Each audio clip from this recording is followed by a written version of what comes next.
reconvene and start talking tops? Okay. So I've turned a lot of tops at the fair. We've all turned a lot of tops at the fair, I think.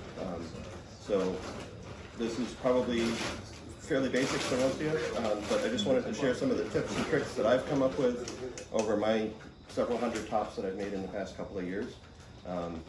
And one of the reasons I wanted to share it is because I've been making and selling tops like hotcakes. They've just been flying off the lathe, figuratively. And it seems like I can never get ahead, you know. I turn them, and as fast as I turn them, they keep selling. So I'm gonna send a couple of them around here. These first couple are ones that actually Bobby Trondheim had made. So this is her design. That's a different approach than I have. She typically turns, as near as I can tell, she'll turn them with the point of the top towards the headstock. So she'll do the finish work on the handle and the decorative stuff on the face, where it's all nice and exposed. That works really well for getting excellent decorations on them. I think it has a little bit of a challenge because you're parting off where the point is. And realistically speaking, for a top to be like a really good top, you need to have it perfectly pointed down there and hard and centered.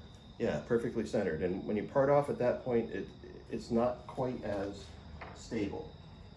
They're still really good tops, don't get me wrong. And yeah, so, but you can see the handle's wobbling a little bit over there. I have used, let's see here. I've used some different kinds of wood. Just talk about materials. Firewood, one of the pros about firewood is it's really cheap, readily available. Cons is it's very inconsistent in its density. A lot of times you'll have cracks and things like that running through it, so trying to have a stable toy out the other side is going to be a mixed bag.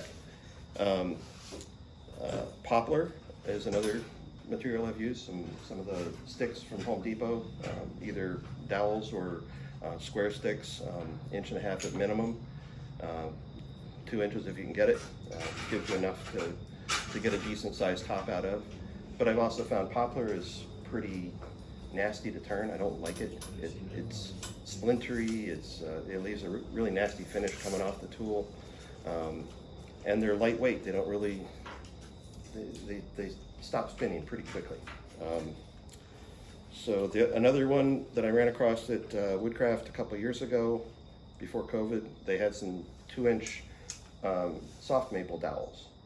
And what I found is that the density on that is about the same as poplar. Again, you don't really get very nice finish off the tool.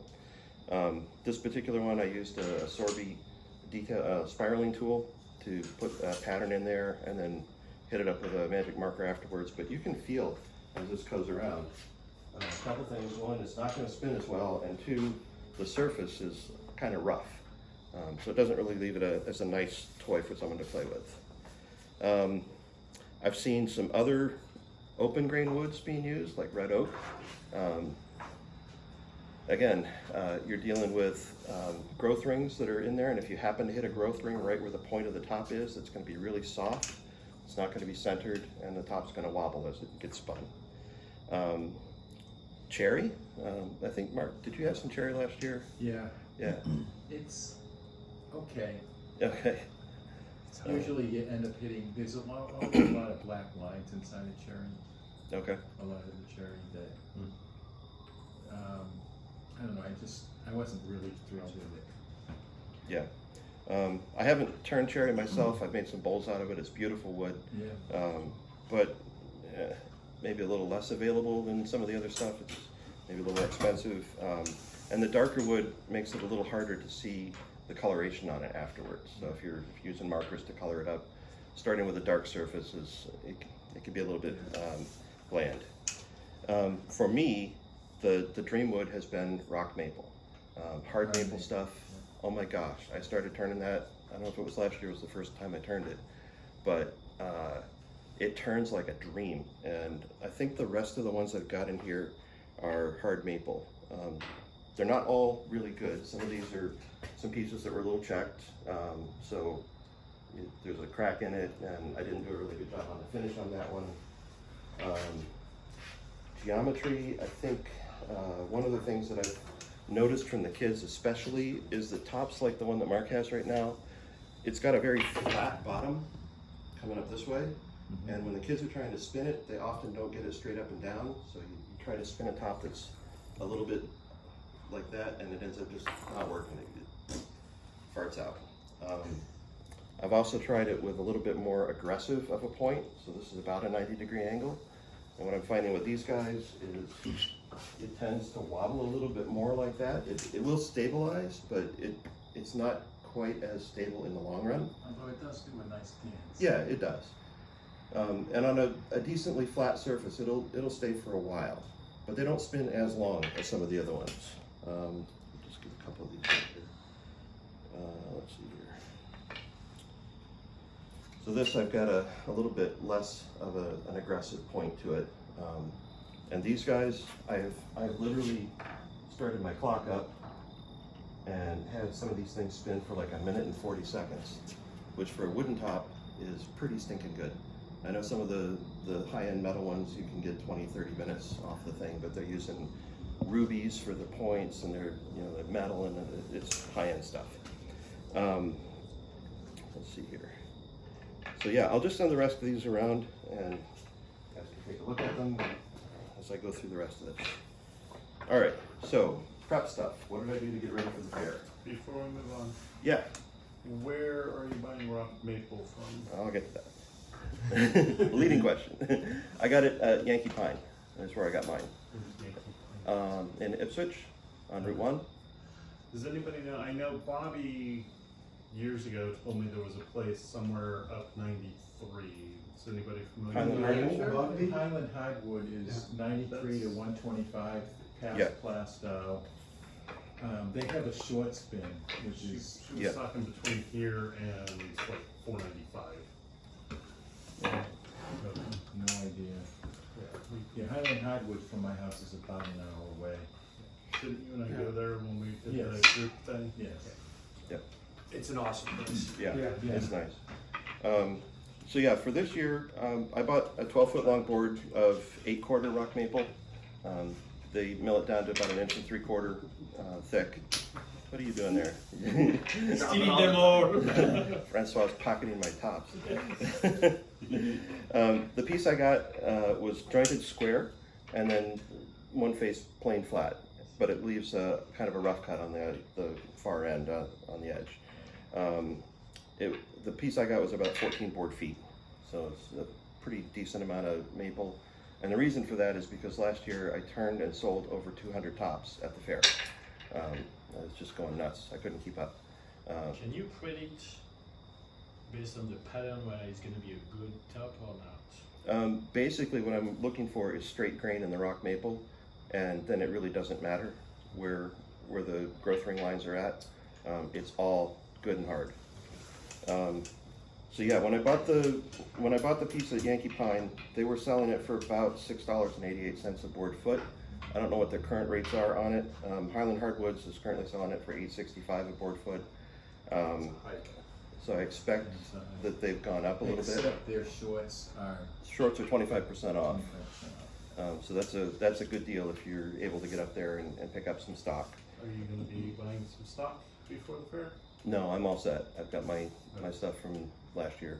I went and bought right after the fair because I ran out of my first board. I think I got. If you were going, I was just going to ask you to call Ron and say you would buy $70-80 for the club. Okay. But Yeah. don't worry about it. Yeah. So I'm figuring if I look at the current pricing from Highland Hardwoods and how much I bought, it would be about $130 for that board, which sounds like a lot of money, but when you sell 200 tops, you get it all back and then some. I'm not guaranteeing you're going to sell that many tops there, but it is a decent thing to get wood in bulk. I can't carry a 12-foot long board in my RAV4, so when I went up there, I brought a tape measure and a square and my handsaw, and I just cut it in half and tossed it in the back. And then to prep it, I got my chop saw out and I cut the board down into 2-foot long lengths so that they're easier to handle. And then I set my table saw up so that the size of the cut was the same width as the stock, and then just cut them into square blanks. Just ran the 2 foot long boards through, and then back to the chop saw and cut them down to 6 inches long. So this is my finished size, and you can see that's the rough cut side right off of the original board, where the 2 faces would have been the finished sides. I try to buy a piece of wood that is sized so that I could get an even number of billets out of it without leaving a lot of offcuts and scrap coming out the other side. So three billets wide, 4 billets wide, whatever it is. I just don't want to have a lot of extra wood. You don't want to end up with half a thickness. Yeah, because you're paying for that board foot of wood, so make sure it goes into a top and doesn't end up in your scrap pile. How thick are those? They are 1 3/4 finished, but it's a 8/4 sizing. Yeah. So, and as you can see, they're not, the ones that I have here, these are the offcuts, so they're not all completely square, they're a little bit off. I don't know if that shows up on But the... it doesn't matter, you can remake them, when you're making them round. Depends on how you do it. Yeah. So mine, I just crush them in the jaws, I'll get to that in a minute. Oh, yeah.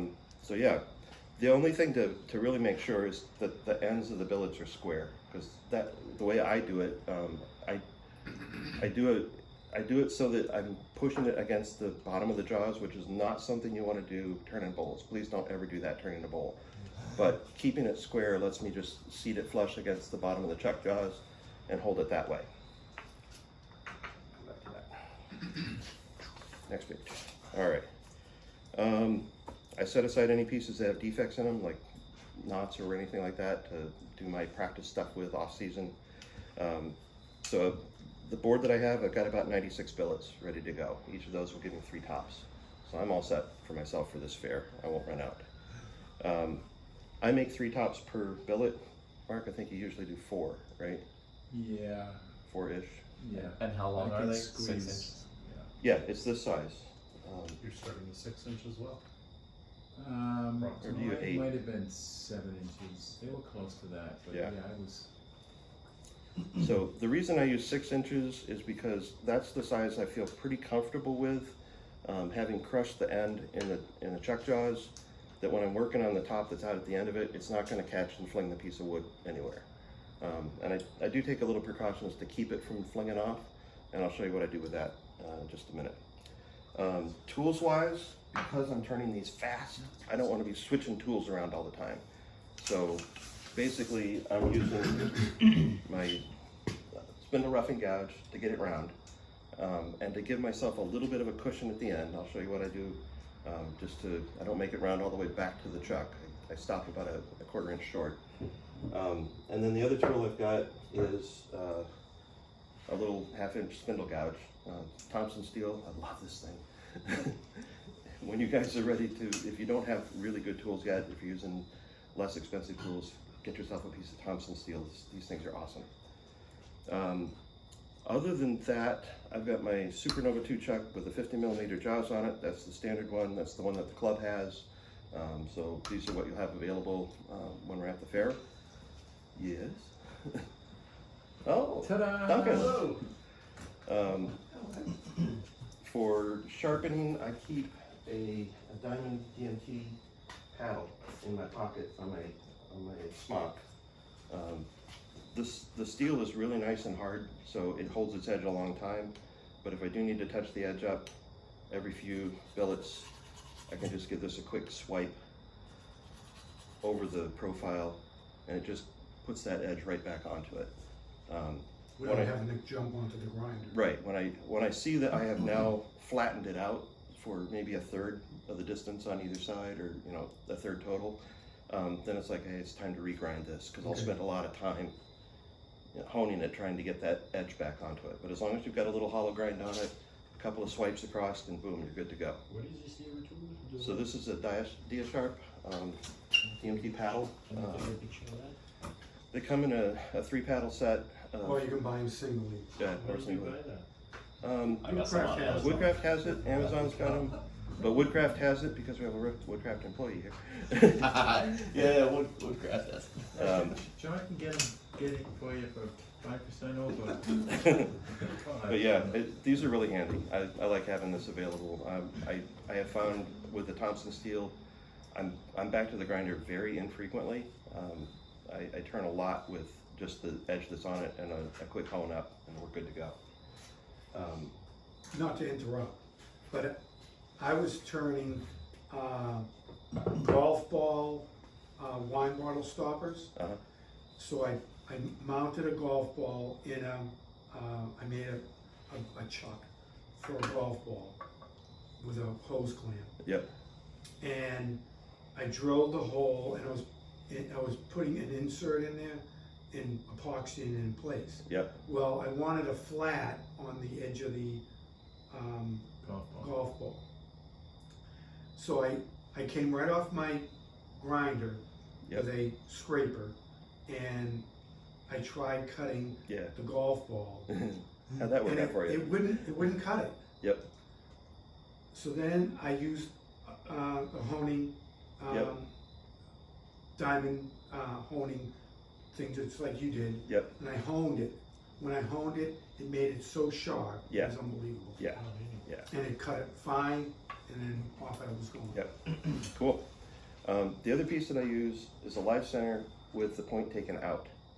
Because I'm going to use this to stabilize the far end of the billet when I put it in there.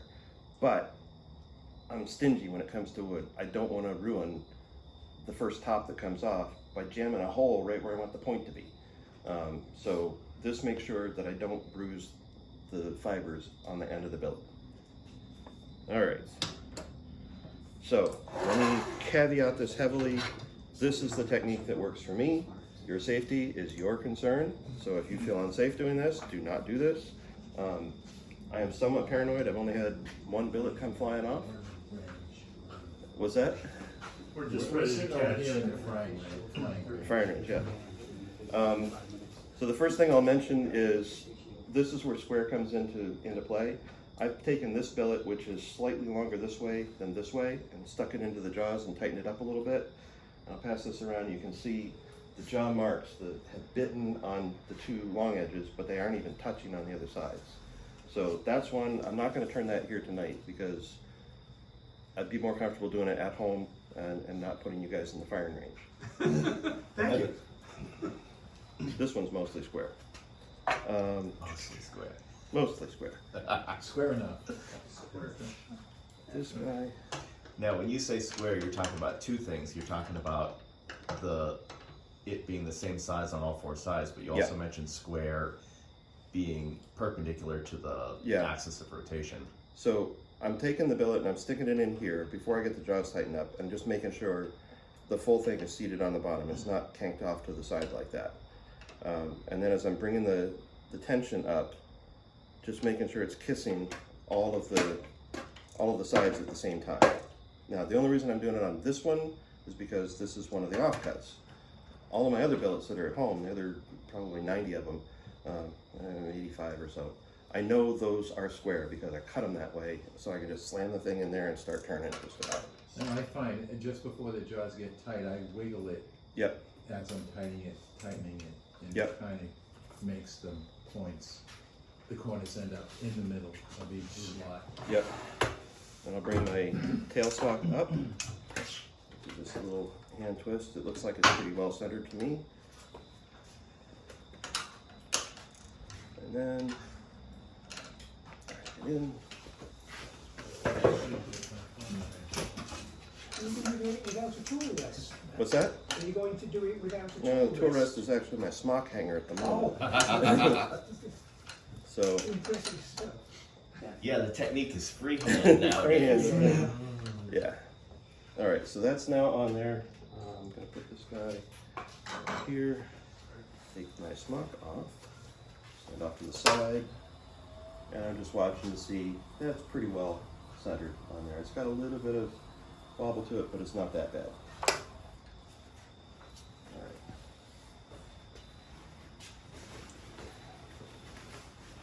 Joe, do you mind if I add some commentary? Yeah, go for it. So I usually find the center on that fire end, and I use a cone, and as I'm tightening it, I put the cone in so that I know I have that fire end mostly centered. Yeah. What I found is that if it is a little off, it's not too big of a deal. Right. I know. After I round it out, I'm still going to get a round top. It just may not be quite as big a diameter as before. What I'm looking for really is to try to maximize the mass around that center waist. The more mass you have outside, the longer the top's going to spin. The more stable it'll be too. All right, so let's see here. I've double checked the alignment.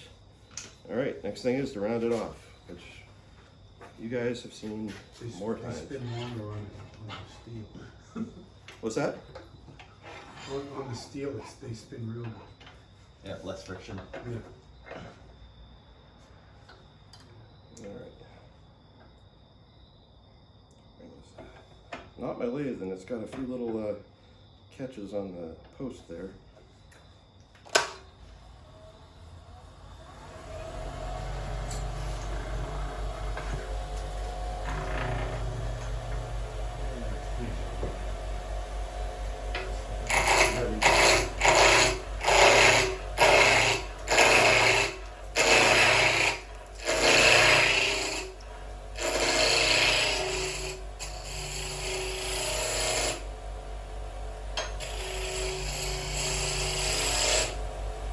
One of the techniques I'd seen for the spindle roughing guide, you don't have to use it like this all the time. You can crank that thing right up on its edge. You're cutting with this part of it over here, and you can do a plunge cut into your piece, which is something I did not know you could do with these things, but now that I know, it's great. And what I'm going to do is I'm going to bring this rounded part back to about a 1/4 inch or so away from the chuck. I have had occasions where you get tired, or you're not paying attention to your presentation of the spindle gouge, and it catches and runs back on you. And the last thing I want to do is to run back into the chuck turner. So I leave myself a little bit of a cushion of wood. It's going to stop that spindle gouge from getting where I don't want it to go.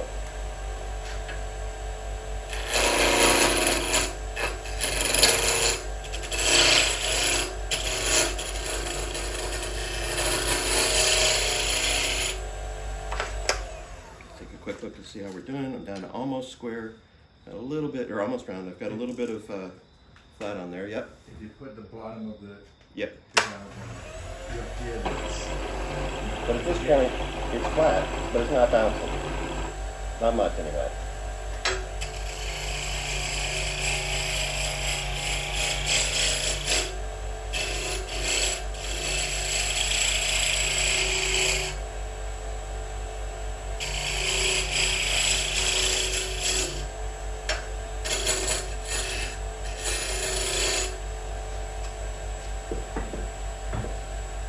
That's probably good enough.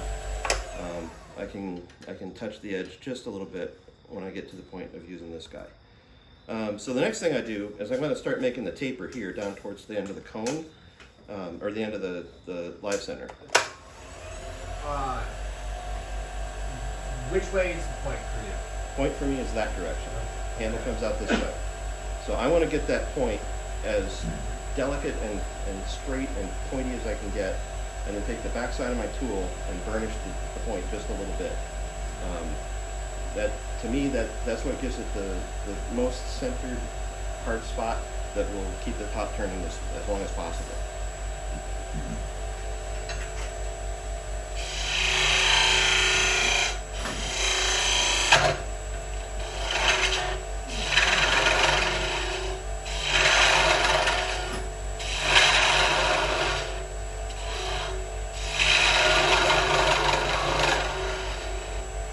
At this point, I've gotten it back to right about flush with the end of the live center. The next thing I want to do is make some room for the handle. And I want to do this while the center is still engaged so that I've got all that support out there, because when you're cutting out here at the end of the billet, you're applying the most amount of torque as the piece is coming around. So this is where I want to make sure it doesn't come flying out. I'm pretty confident in the back end of this, but I just don't want the thing to come out. This is the safety measure here.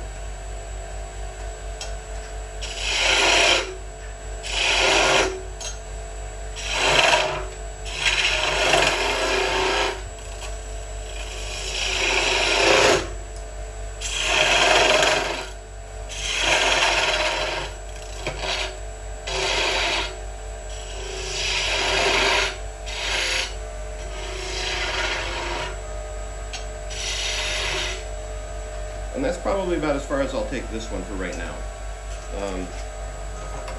Can back off the tailstock and move it out of the way. Because What's that? you get vibration. It Right. gets thinner. If I make it too small out here, then the whole piece is gonna flex as I'm cutting the last bits off. But now I'm gonna start paying a little bit more attention to how aggressive I am on this. I don't wanna be as aggressive as I was initially. Now, because it's hanging out there at the end, we're gonna go a little bit slower, a little bit more cautious, and make sure that we don't end up throwing this thing at the plexiglass in front of me or at my face shield. What plexiglass? It's fun to watch the people it almost hits them and stops.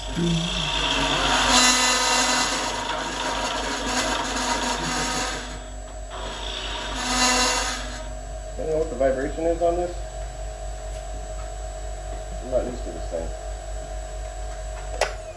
Before I go much further though, Thin handle? what's that? A little too thin on the handle? No, not yet. It's pretty, I got plenty of room on that.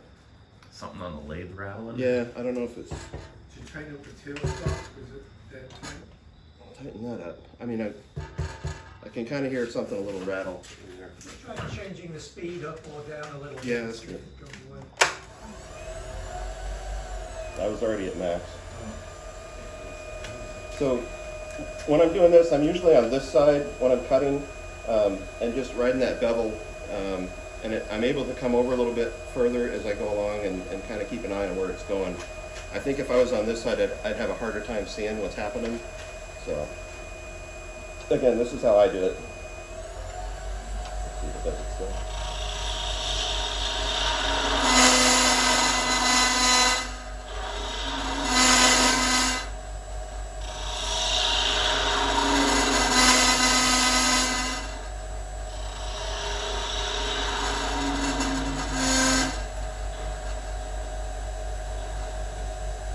Right about like that. I've got a nice sharp point on the end.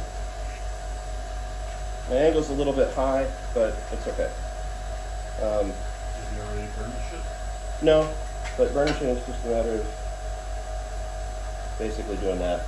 Just kind of rounds the little hard point off. But it's doing it while it's centered on the lathe, so I know that that point's getting crushed into the right spot. And I'll remember this up when I'm talking to you guys. Sorry about that. Do you agree that making the point just a little bit rounded helps it, make sure it stays centered and spin better? So I'm less convinced that rounding it makes it stay centered, but more so that if it went down to a point, that's going to be pretty delicate, and especially in a kid's hands, and they're dropping them from a couple feet up on something. With it down to a little bit more rounded, it's going to stay centered and round longer. Design-wise, I've done ones with the flat sides on them. I think this looks a little chunky. So a lot of times what I like to do, you've seen it on a couple of these, I put an extra little bevel on there that gives me another place I can put colors. And we'll talk about the colors in a minute, but at this point, I've got a fairly decent one. I've got to, let me clean this up a little bit more back here. This is where I start to run into like, oh, is it going to catch and run back on me? You're going to want to cut just beyond the tip. So just on the downhill side of this thing. If you end up on the upper part of it, it's going to catch and run back on you. So the thing I like about doing tops is this gives you a ton of opportunity to practice your spindle turning skills. I've gotten a lot better at doing spindle work because of making as many of these things as I have.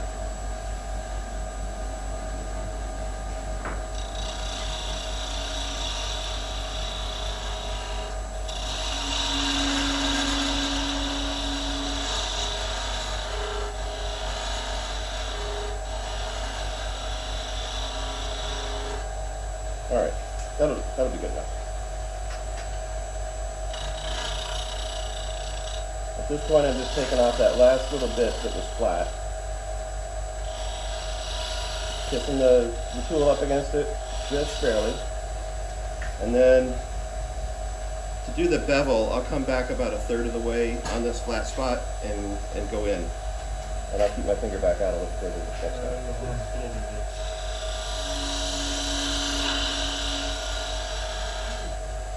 Just like that. That's And you guys can see there's like a two little chisel profile. Again, this is my design. Feel free to copy it if you want. But if you're there the same time I am, make sure your colors are different than mine so we can keep it apart. Matt, Yeah. need to pause you for 1 second. Sure. Official club business. Do we have in our minutes that we've approved Topsfield and the Arboretum? Approve them? Yes. So, So, I'll add all them. those in favor? They're approved. Approved? Make sure it gets in there, and also the one that's in demonstration. Yes. Everybody approve? Yeah. Good. Okay. Make sure they get in the minutes, please. Okay. Unless it's in the minutes. All right. So now what I'm going to do is I'm going to start refining the handle, give me a little bit of space to work. As I'm doing that, I'm also forming the point for the next top. So you're not wasting the effort. You're just kind of moving things along.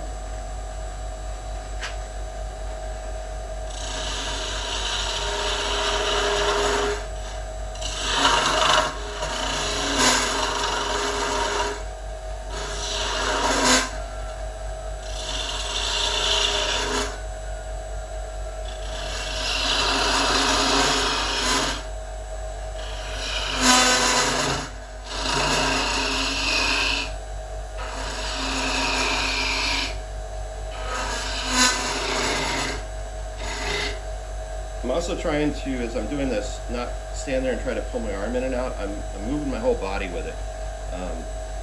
You get a lot more fine control of your cuts when you're doing gross motor movement with your body to guide that point than you would trying to just bring this thing around. Also a lot healthier.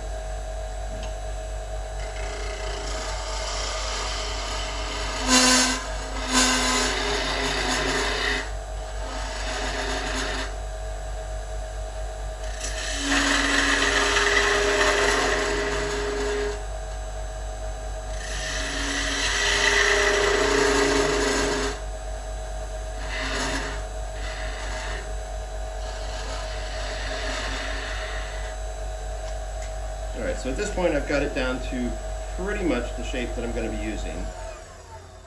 And this is when I start scanning the crowd and trying to figure out where's my next customer coming from.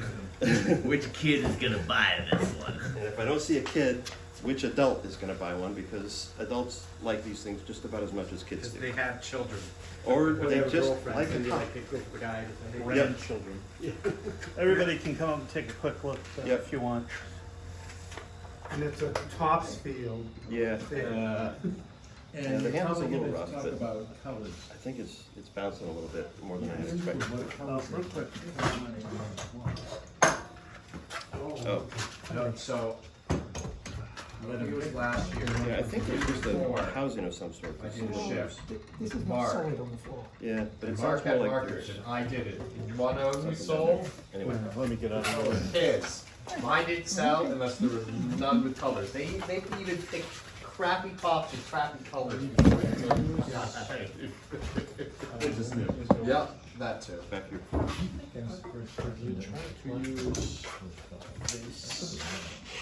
This way, I would be willing to bet Yeah, my I know you entire can do- family just to against that. eliminate, it gets so close to, Yeah, But you may This- be maybe the not first this one. gouge, but something like that, just Yeah. to eliminate the little ring at the end. yep. Yeah, I did, this was 2 cuts, so normally I would just do a single cut.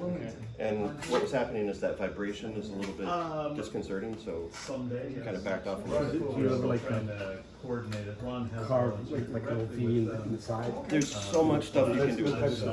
Yeah, there's so much you can do with it. Yeah, I like this idea. I mean, they give you more room. Yep. My son is Arnaud. Oh, all right. It also keeps vibration around. If you're trying to make it flat. then- Yep. Remember, Margarita. All right, Yeah. let's circle back here. All right, design, okay, let me see here. Da-da-da-da. Get that done. I don't remember that. Okay, so I have tried some different designs for the tops of the handles. You can see these have got like a little ball on the end, or a larger bead out there. These from Bobby, that's gorgeous. That's like a little onion top finial. So it's really pretty. But what I'm finding is when you're trying to snap it and get a good spin off of it, the smaller the diameter that you've got a good solid handle, the faster that thing spins. So if you got a big bead out there on the top, you're not going to be able to spin it as fast. Also, it seems like the kids are just a little easier grabbing a hold of something with a straight handle on it. I know Mark has done some stuff with a little fillet on the top there, so you don't have to come in straight. So I just kind of copied. I don't know if that's one of your designs or. No, I sometimes do this, but it's a little more of an angle, and Yeah. then I make A little step. a step and a curve, Yeah. and then I cut two grooves on the flat part. Yep. So that I can get the colors to not touch. Yep. Although I have later found that adding the black lines really makes the colors Yeah. pop. And that's what I've done. I grabbed a Sharpie and I'm using those for my initial coloring. The club lays, the middle RPM is I think 110 to 1800 RPM, so it's a really nice broad range. This delta only goes down to 600 RPM on the middle belt setting, so I'm not going to be able to get it as slow as we can at Topsfield. So I've dialed it all the way back to 1. And I'll just grab a Sharpie and I'll come in and just touch it right on the edges where those little demarcation points are. This one's going to be a little bit. And another one over here, the handle. And I usually give myself one more point somewhere on the top. So again, my design, take it or leave it. You don't have to do this. And like I said, if you are going to do this, please pick different colors than I've got, so we can keep them apart. At this point, I've got 4 different zones I can color in. I used Sharpies the first couple of years I was turning them, and then I saw somebody had a little YouTube video up and recommended these guys, Prismacolors. And you can see from the coloration on those, the colors are incredibly vibrant. I really, really like these markers. They're not cheap. I think this was about 30 bucks or more for these. These are artist grade markers, and they're just really brilliant. So what I'll typically do at this point is I start looking around to see who's walking by. Same exact colors as you. What's that? Yeah. Thanks, Ernest. And I'll start asking, hey, can you help me pick some colors? I've been picking colors all week. Can you help me pick some? And once you get somebody creatively involved in the process of making a top, they have to buy it. You know, it's their colors. They picked it out. It's their top. Come on, it's $3 for the top. No big deal. So I don't know. See your Blue, always blue. blue. Blue. Got a Always blue one. Let's pick 2 more colors. Green. Yeah. Green. Now let's pick something Yellow. contrasting with those. Yellow. Yellow? Yellow. Yeah. Blue, green, yellow. All right. Blue, green, yellow one. Let's go. My on-off switch is down there. Yeah, you can tell. Let's go.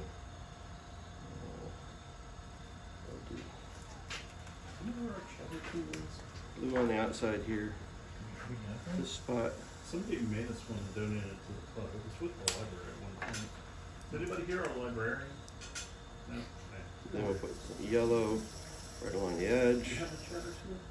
No, not the librarian doesn't. And then on the inside here, Yeah. drop the green in, which, sorry you guys on the right hand side of me, you're not gonna be able to see this very well. I have found that if you go ahead and turn the handle down small and then do your finishing cut, sometimes it bounces a little bit and you get a nice little chatter on the thing. I know Ron sometimes takes the backside of his bowl gouge and holds it on the inside and just intentionally does the chatter. It makes a horrendous noise, but it ends up looking pretty cool. If you don't take your marker and soak it into the thing, if you just let it kind of brush across the top, it will leave little white spots where the marker doesn't touch, and it gives you that nice chatter look. Something like that. You're not spinning in reverse or forward right It's forward right now, going this way. And then what I usually will do is, because the lathe goes slower, I'll drop the last detail thing as a spiral. You know, and that's basically with the lathe going as slow as possible, fine point, just come into your mark, and I usually have the kids come right over here and watch. This is the magic. And we just grab it and we go which doesn't work too well on this one It's going too fast. because it's going too fast. But I did leave a little bit of a spiral behind. At 100 RPM, that makes a nice little, and you can see it on some of the ones that are over there. Nope. The pumpkin one.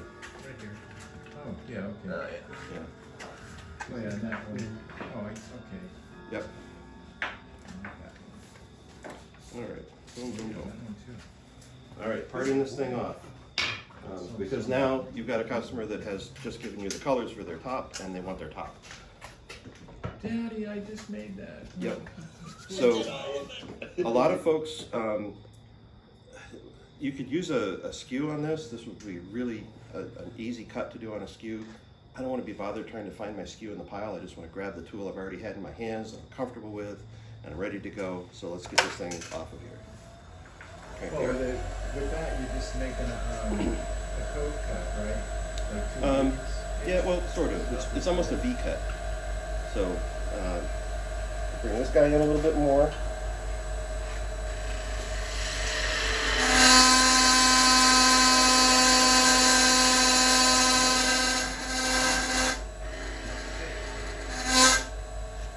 And then I'll round that end of the thing right off a little bit.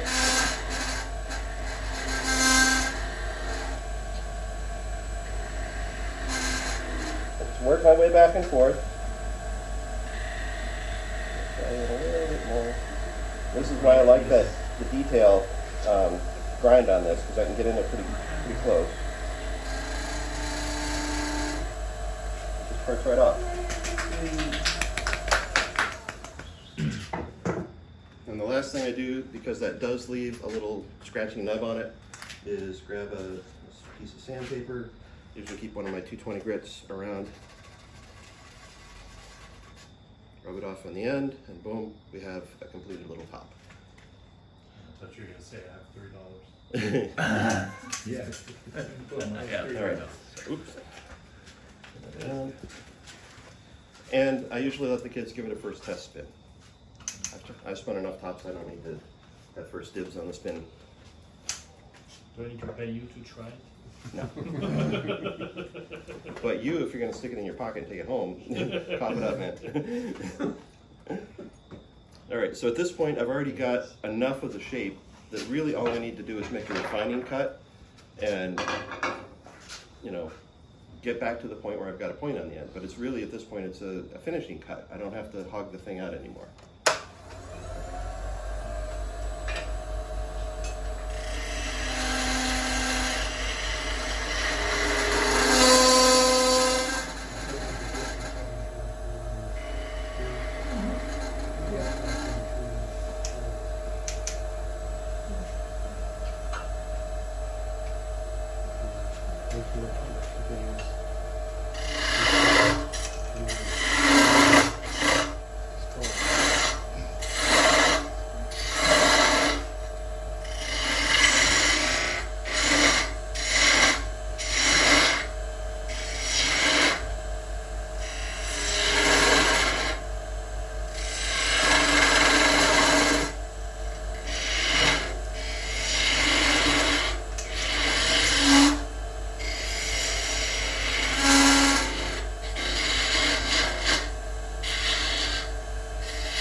At that point, I am down to get the next customer up.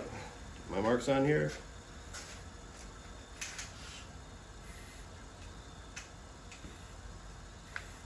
All right, I'm ready to go with the next hop.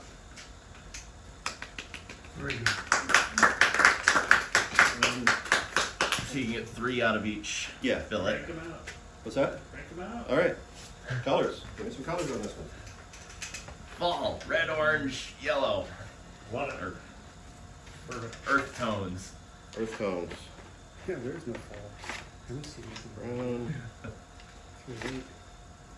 This one, Actually, it really that's is yellow great orange. for this time of solar. Seems like Yeah, just a couple of trees that I've got. Yeah, just a couple. They're individual trees, they're not in a stand of trees yet. Yeah. I was just up in Guilford, New Hampshire, and I didn't see anything turn in color. Set up country, probably about the usual schedule, so it should be coming in another week. So, but down here, we could be a couple of weeks. Brown. later, What we usually see. I'll head up to Jackson next Yellow week. orange. We'll see. Hopefully, it's on schedule. I can hear already there's a little flat spot left. Didn't get it all. Nope. We were up at, the Boy Scouts were up at the mountain doing the ropes course. Oh, okay. Now you can still turn that. What's that? You can turn that around again. Yeah, I could. I could, but I'm not. Matt gonna. wants to get it off and get his $3. Yeah, if I was at the fair, I probably would have done a little bit more refinement on this before starting to mark colors on the thing. So you can have it for $1.50. That one won't. It's square. It's within parameters. It may not be perfect, but it's within parameters. Do you have that tool that we use to make sure it's not a choking hazard? No, but these are definitely bigger than will fit inside the Yeah. piece. It's basically a plastic cylinder. It's about that big around, maybe about that tall, and it has a flat angled piece at the bottom. Yeah. If it's 1 5/8, it's big enough. Yeah. Technically, you can go down to 1 9/16, but then it gets tricky.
Right.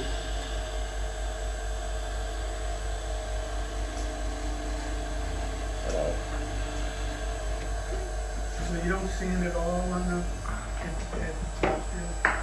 Nope. Okay, Mainly because the finish off the tool on rock maple. okay, yep, It's just so much better than any of the other woods that I've worked with. okay.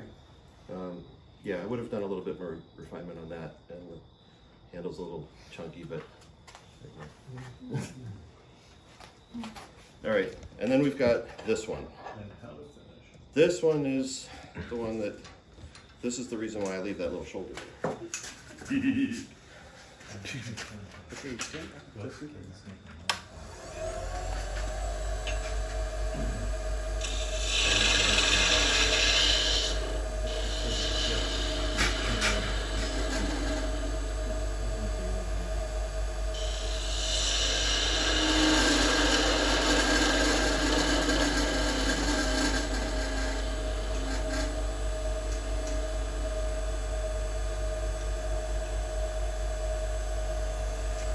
Yeah, the time when I slow down is when I'm doing that last little cut, because I don't want to go tearing the fibers that are making up the point out. I just want to slice them off, so just be careful when you get out here to the very end.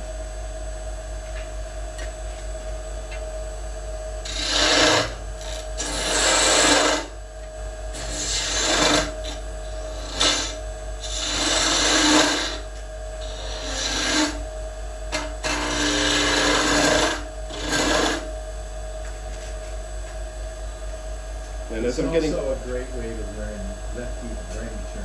making Yeah. cuts. I'm going back and forth like crazy on these. When I get down here to the end, I'm going to start to bring the tool around more this way so that as I'm cutting in, I can still ride the bevel, but I want to make sure that I'm not getting like going that way too much. But I can make these flat or even just slightly concave by the time I get back to where the little scrap block is at the end.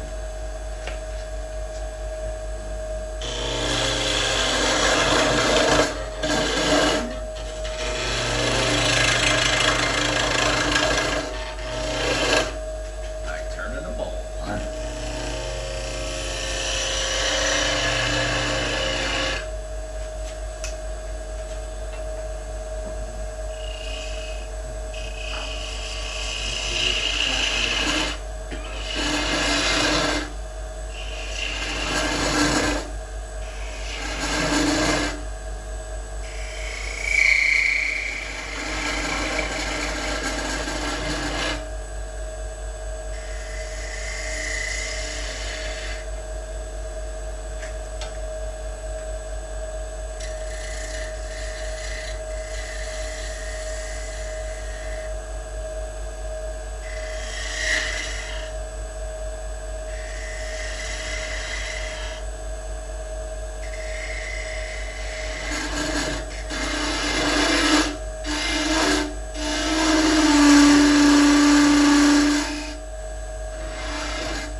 Back. This time I'm going to grab blue.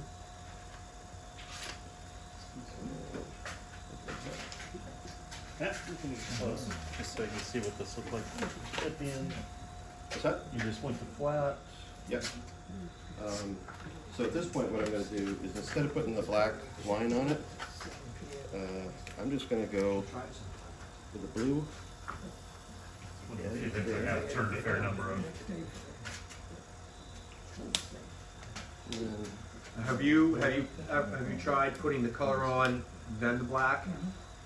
yeah, Does that make a? it doesn't really make a heck of a lot of difference. I don't know. I kind of just, if I'm going to do black, I'm going to do an outline.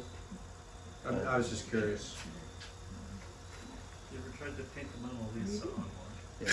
I don't know if you want to come around the other side at all. That's what's been wrong. Okay. And then on this one, I'm just going to come up with some red, white, and blue on this. This will be kind of more of a Captain America type. I should have a friend in the squad. She's trying to sell fake.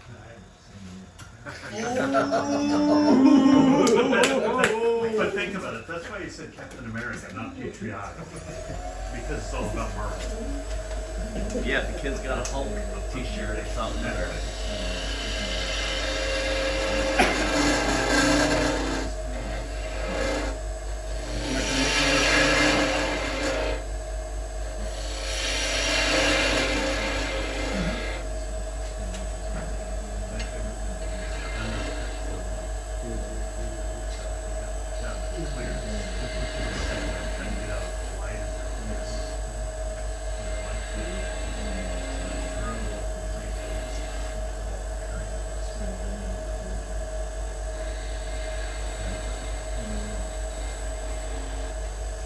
As I'm doing this last one of the things I'm always watching for is what the heck is the back wing of my spindle gouge doing?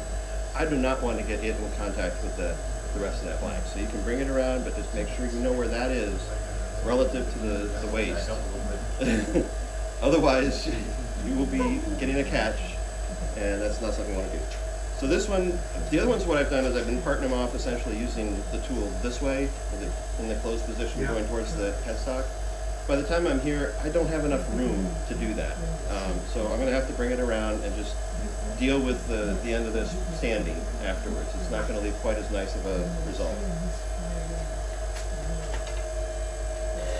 This may be time for the parting tool. Potentially. I'm just nibbling away at it. some of these have ended up on the floor, but watching what's going on with my shirt sleeve, I don't want to get that in the truck either. Just come around, gently cradle the top.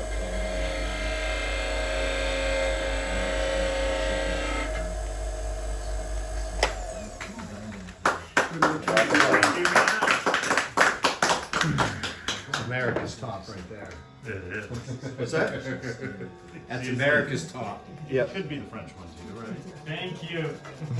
As long as it's not French Canadian. Yep. Hey, I'm French Canadian. My sympathy. You can say anything you want about French Canadians. So in that They're case, nice. I don't have the black line on it, but if you're looking for a red, white, and blue stripe, let the wood be the white stripe. Yeah. Yep. Go. And You don't carry a bottle of white out? no. Do they even sell white out anymore? But they have white pens you can use. I know that Brady has gotten some metallic Sharpies. Those make some really nice colors. I might end up picking up some of those as well. Gold and silver and Yeah, gold, silver, bronze. And then, because I like to count things, I take the waste and stick it back in my bag so that I can have an idea of how many tops did I make at the fair. This gets me my count. He's It's just fire checking to make sure starter you're anyway. paid for all of them. Make sure you got paid for all of them. Yeah. I mean, the way I've run the numbers on it, each billet costs me about $2.50 by the time I'm done, time and materials and processing and all that stuff. So the first top is the one that paid for the billet, and the other two are the ones that buy my food and stuff at the fair. So, Oh, thank you. Thank you for any the- questions? I will be there most weekdays during the fairground or fair time. So, if you want any more one-on-one, whatever, these are fairly easy to do. But like I said, it's stuff that you can really start to practice getting confident in your spindle turning skills. And I think if you were to take the leap and invest in the rock maple, you'll find that the tops turn very, very nicely. You end up with a superior product out the other side. I don't say this to brag at all, but we had probably 30 tops out between the two sides of the aisle. Every time I turned one and put it out, mine sold. You know, one of these got bought. And the other guys eventually were like, give me some of your tops and put them on the other table. And they got bought from over on the other table. And it's like, I'm not trying to outsell everybody, but these are the ones that people look at and go, these are nice tops. So I want to be able for you guys to have some of that, share the wealth. And I think they'll end up being something that the kids will like. They last a good long time. Oh, Colin reminded me, I gave some of these to my pastor's kids for Christmas. I had him pick out 4 for his kids. They got them Christmas Eve, loved them. The next day, they opened up all of their Christmas presents, and as soon as the presents were open, they dropped them all and ran over and picked up the tops and started playing with the tops. And eventually one of them came back and said, I like that one so much, I want to buy another one from you. So, anyway. Anyway, there you go. Thank you. Remember.